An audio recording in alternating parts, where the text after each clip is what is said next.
Welcome back to Check Your Liddy TV. Today I'm going to do a short video, just a bit of a post-activity wash-up from the GDA Bootcamp that I recently ran. A series of 4 videos that basically walked us through a game of GDA2. I've had lots of feedback on it, and during the process of making the video, obviously I got a lot of feedback because I did make a few mistakes as I went through. When you're playing a game solo, there is no independent check, so mistakes are going to happen. Fortunately, you guys, more often than not, someone out there will pick the mistake up and draw it to my attention, and then it can be corrected in the next video, which is what I tried to do in the series. So what we're going to do today is I want to cover all those the areas where I did make mistakes and clarify them, so that going forward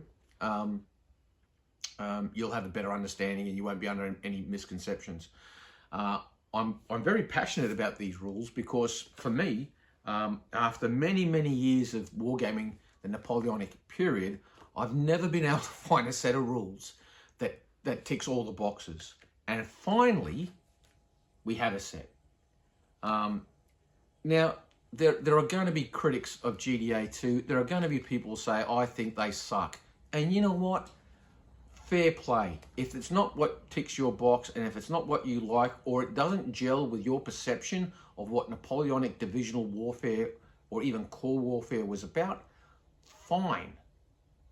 That said, I think it's disingenuous to simply say, these rules suck and you've never played them. Or these rules suck and you haven't even read them. Or these rules suck because it doesn't fit my perception, though my perception is utterly flawed because I'm not educated on the topic. So what I'm going to do today is, like I said, I'm going to correct some of the mistakes I made in just regards to the mechanics of the rules. And I'm going to use the opportunity to discuss why certain rules are the way they are, and why I think that makes that particular rule so good, and in general, why I think GDA2 is such an outstanding set of rules. You can have a look at my review that I did, and you'll see, and I'll put a link in the description below to go to the rules review I did. But I couldn't in that rules review go into all the minutiae and the fine detail about these rules. I did touch on a couple of things, but there's so much more in these rules that I think is worth further exploration. So with that said, let's dive straight in. Let's do the wash up, talk about the things, the rule mistakes that I made, and also from that point we'll then go into what makes GDA2 such a grand set of rules.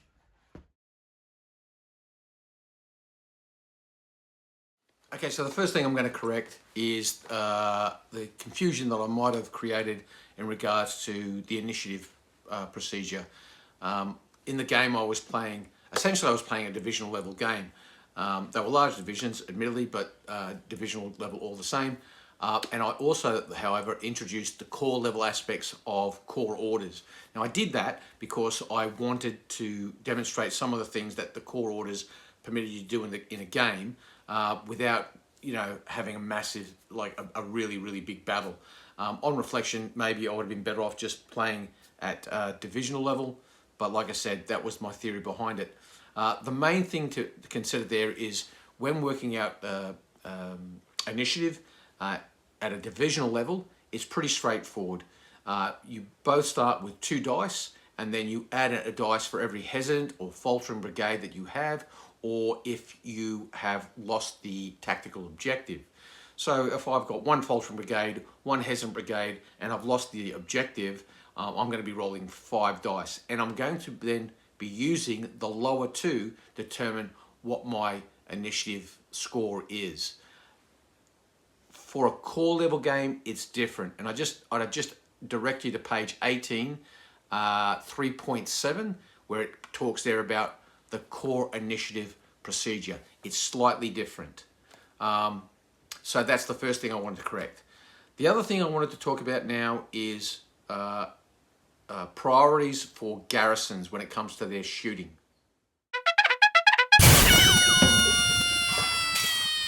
Now, a garrison, as a general rule, if the garrison has any kind of battalion in it other than recruits, it'll throw 5 dice. If there are recruits in there, they're going to fire with 4 dice. If you have a look at 11.3.4 on page 64, it talks about firing with garrisons there. Garrisons of villages, strong points, and redoubts fire as skirmishers. So, like skirmishers, they use skirmisher casualty dice. So, for every 4, 5, or 6 that they roll, they score 1 hit. And for every 2 hits, you get 1 casualty. So, for example, if this garrison is firing at this Russian column, it's just a standard battalion in there. They're not recruits. You roll 5 dice. Okay, so 4, 6, and 4. Okay, what that means is that garrison would inflict 3 hits, which is in effect 1 casualty on that Russian column. Their priorities, quite frankly, garrisons must fire at the nearest infantry target. Other targets may only be engaged if no infantry target is present. So the priority for the garrison is always the infantry target, and they fire at the nearest one.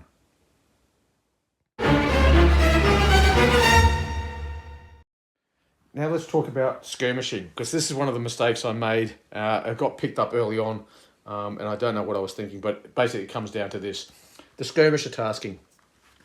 Okay, so you decide that your brigade commander is going to have a tasking of skirmishers. So he gives the skirmish tasking to the brigade skirmish line. Now, the skirmish tasking is allocated to a unit, not the whole brigade. So it's not like if you go with a skirmish tasking, and that means the brigade skirmish line gets 2 extra dice, the garrison gets 2 extra dice, a light infantry unit in skirmish order, they get 2 extra dice. No. For every skirmish tasking you get, you can give 1 unit the brigade skirmish tasking. So basically, in this case here, we have a brigade skirmish line, 4 bases, that's 4 dice, 1 for the brigade skirmish line, that's 5, and another 2 for the skirmisher tasking, and that takes it up to 7 dice. Or he could give it to the garrison. They're rolling 5 dice because they're a garrison and they're not recruits, and they get another 2 because they've got the brigade skirmish tasking. It is conceivable that we could use 2 skirmish taskings. So give 1 skirmish tasking to the brigade skirmish line and another one to the garrison, in which case both could then fire with 2 extra dice. But generally speaking, for every 1 brigade skirmish tasking you get, you give it to just 1 single unit. And that unit, 4 bases, 1 for the brigade skirmish line takes up to 5, 2 for the skirmish task. They roll 7 dice, a double 6, and nothing else. So that would be 2 hits, which is 1 casualty. But because they have the brigade skirmish tasking, a double 6 also triggers a discipline test. So in this case, if they were shooting at that brigade skirmish line, they're opposite numbers, that would cause that brigade skirmish line to take 1 casualty. And in addition to that, because the skirmish tasking is play, they would also have to take a discipline test. In summary, I would just draw your attention to page 26, 6.3.2, tasking limitations, and they're all listed there. And you'll see under skirmishers, they cost 1 aide de camp, and they permit 1 of 2 distinct taskings, fire or reinforce. So have a look there. Don't forget, it's an interesting thing, and often people don't pick it up with the skirmish tasking, that if you do add, give skirmishing to for example, your brigade skirmish line, and it just so happens that there's no target for them to shoot at, it's not wasted. Basically, if unable to fire, the unit recovers 1 casualty at the end of the skirmish fire phase. So if that French brigade skirmish line was carrying a casualty, and and for whatever reason there was nothing for them to shoot at in the firing phase, because they've got the skirmish tasking, they could lift one casualty off. So let's have just a little chat about bold brigade commanders. Let's assume this chap here is bold. Essentially what happens is bold brigade commanders, if they have no ADC taskings or a single ADC tasking, they basically get to roll 2d6 and pick the higher. Now, in simple terms, that could also be that they get a reroll. So you could say, okay, this is a bold brigade commander here. I'm not giving him any taskings, and you could roll 2 dice, and you could take the higher of the two. Or what you could do is you could roll a single die, and then go, well, I've passed the initiative roll. I've got a 3 or better, so I'm not going to bother rolling the other one. Where the confusion comes in, however, is if you give him 2 or more ADC taskings. In that case, he just reverts to being, for all intents and purposes, just a standard brigade commander. So if I was to give him, for example, glory and forwards, what that means is now I don't get to roll the 2 dice, or I don't get the reroll. What I would have to do is I'd have to give him glory and forwards, and then I'd have to give him an ADC attachment or a brigade attachment to enable him to have a reroll. That's bold brigade commanders. They're pretty straightforward. Essentially, if they have 1 or no ADC taskings, they have an organic inbuilt reroll. If they have more than, if they have 2 or more ADC taskings, then you better give him a brigade attachment if you want him to have a reroll. Now let's talk a little bit about the post of honor CNC tasking. Let's assume that we're attaching the divisional commander to this cavalry brigade, and we're giving him post of honor. Someone asked the question, could you in turn also attach the brigade commander to give them the glory? So you've got post of honor and all that goes with that with the divisional commander, but you attach the brigade commander as well because you want to give them glory, so you could elevate their discipline status in case of a discipline test being required. No, you can't do that. When the divisional commander takes up that post of honor, he's taking command. The brigade commander is no longer in command or involved in the command of this brigade for game purposes. Essentially, now the divisional commander is there. So the divisional commander, post of honor, everything that goes with that, he brings to the table, and the brigade commander now just basically steps aside and lets that divisional commander take control. Let's just briefly now talk about the glory tasking, ADC tasking. If you decide to give the glory ADC tasking to a brigade commander, what that essentially means is the brigade commander attaches to a unit, be it cavalry or infantry or what have you. He attaches to that unit, and essentially what that means is that they will gain an extra combat dice in the combat phase of the turn. It also means that if the unit has the brigade commander attached, when they're conducting any kind of discipline test, if they have to do a discipline test, they test 1 grade higher because of glory. It also, if he attaches to a cavalry unit, I stress a cavalry unit, it will give that cavalry unit a 3-inch charge bonus. But that charge bonus can't be used in conjunction with, for example, forwards. If the forwards tasking is in play, you don't get the forwards movement bonus and the glory movement bonus. You just get the forwards movement bonus. And that's it for glory. So it adds 1 dice in combat. It elevates them by a grade higher for discipline tests, and if he's attached to a cavalry unit, he'll give him an extra 3 inches of movement. And that's it. That's glory. That's all it does. That's enough. And bear in mind, if that post of honor tasking is in place, so the divisional commander is actually leading them. For glory, they get 2 extra combat dice, not just 1. But you couldn't have brigade commander and divisional commander attached and get 3 combat dice added in. It's 1 for a brigade commander, and 2 if post of honour is in play. That's glory. Now I just want to clarify a couple of things just in relation to AD camps, the availability, how many do you have, etc. Essentially, in the old GDA, it was basically for every brigade you had a AD camp. Now it's a little bit different. It depends on division size and how many brigades are within the division. Okay, so if you have a 2-brigade division, you get 3 AD camps. 3 brigades, 4 or 5 brigades, 5, 6 or 7 brigades, you get 6 AD camps. Where a bit of the confusion was in the boot camp was I was playing a scenario, and in the scenario, when a brigade arrives, it arrives with its aide de camp. That's not the case, unless of course you're playing a scenario, in which case the scenario will may well dictate availability of aide de camps, i.e., when do you get them.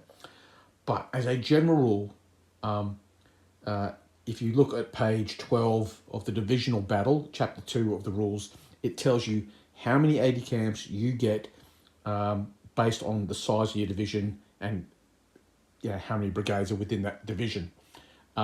Whether a brigade is kept off table in reserve is irrelevant. You get the number of AD camps applicable to how many brigades you have. And that's essentially it. Now, you can get more than your allocation of AD camps if you happen to roll a double 6.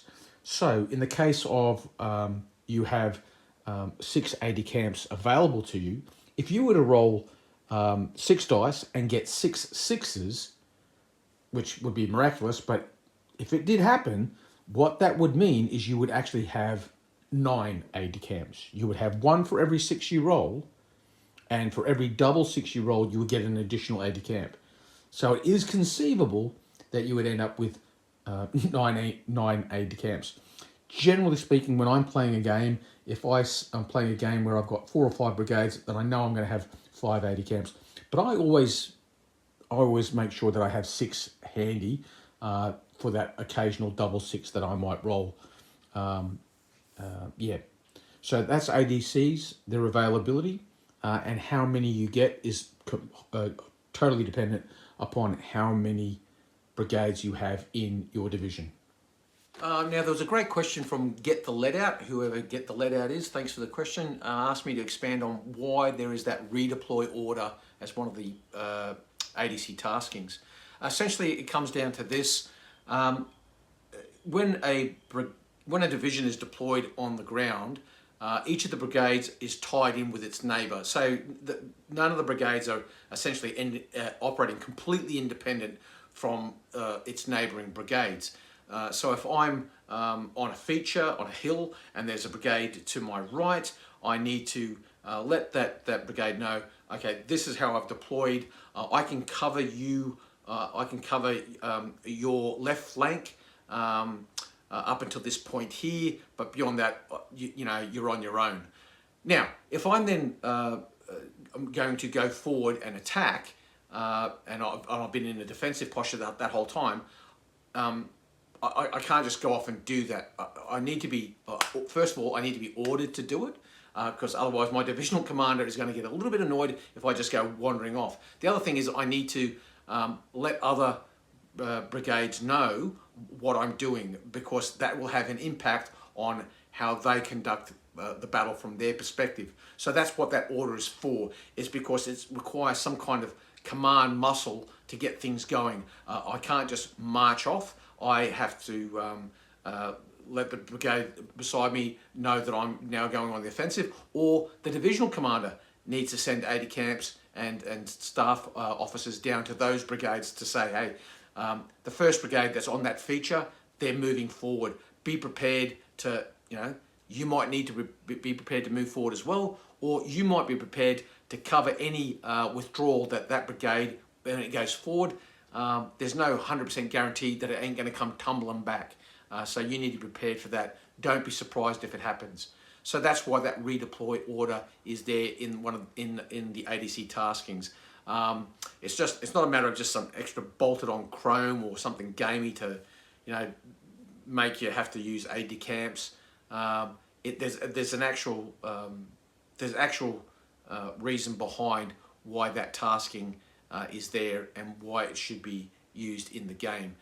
If you want to reflect the realities of managing multiple brigades as a divisional commander, and that's what GDA2 is all about. It puts you in the saddle of a divisional commander. You're not playing as a battalion commander or a chef de brigade. You are commanding a division, and so these are the kind of things that, as a divisional commander, you need to consider. Okay, so we're coming up to about 20 minutes now, so I think I'll wrap it up there. I think we've covered everything, any of the mistakes that I made in the previous videos. I think we've covered all them now. I've addressed the question in relation to the redeploy order that had been asked in the comments. And I think the only other thing I want to say now, just to wrap up, is just again to expand on some of the reasons why I think General d'Armée version 2 is such a good rule system. One of the things I was only thinking about today was how it reflects the difference in the quality of the divisional staff. And I really like the adjutant rule within General d'Armée. I'm just about to start a campaign, the 1813 Liberation of Germany campaign, and in the first scenario, the Allied commander is classed as a commissariat, and the French commander is classed as campaigner. As a consequence of that, the French commander will automatically get a adjutant. Now, what is this adjutant as opposed to the aide-de-camps? Well, what an adjutant is, basically, he is sort of like the disciplinarian amongst the officer class. And basically, it's his responsibility to make sure things are gripped up. The chief of staff is, formulating the battle plan and making sure orders are parceled out to the brigade commanders. The adjutant's responsibility is to basically make sure that all the people that are responsible to working towards that chief of staff are actually doing what they're meant to be doing. And it's such a good concept, because what it does in General d'Armée 2 is it just adds that little bit of extra command rigor into the game. And it doesn't do it by necessarily penalising the commissariat level commander, because when I think of a commissariat style commander, I'm thinking Archduke Charles at the Battle of Wagram. Now, this guy was a brilliant battlefield commander, but he was so terribly hamstrung by the fact that his staff were just so incompetent. I mean, they didn't even have the right maps for the battlefield they were on. And so what it does is it doesn't necessarily penalise the commander of the army that has their divisional commander labelled as a commissariat. What it does is it just gives his opponent a slight command and control edge, insofar as when you roll your initiative dice, when you roll for your ADC availability, if you've rolled a 1, not a 2, a 1, if there's a single dice roll there of 1, he can re-roll that. Now, that doesn't guarantee that he'll get another aide-de-camp, but he might. And so it's the little things like that in GDA version 2 that really do set it apart from all the other rule systems that are out there. And the thing is, it's done so elegantly, so seamlessly, you don't even notice it. It's just a little thing in there that can make from time to time can give a slight edge when it comes to the command and control aspects of the game to that campaigner as opposed to the commissariat. So I'll wrap it up there. I just wanted to point out the fact that these are the kind of things in GDA2 that makes these rules really, really good. And for those people who are just playing GDA2 for the first time, these are the kind of things that, like, I think you should pay attention to, and try to appreciate. This is what makes GDA2 such a great set of rules. But we'll wrap it up there. Going forward, I'm just about to kick off, like I said, I'm just about to kick off the Liberating Germany campaign. Hopefully, I'll be able to share some battle reports, but it is heavily dependent on who I'm playing against. I don't.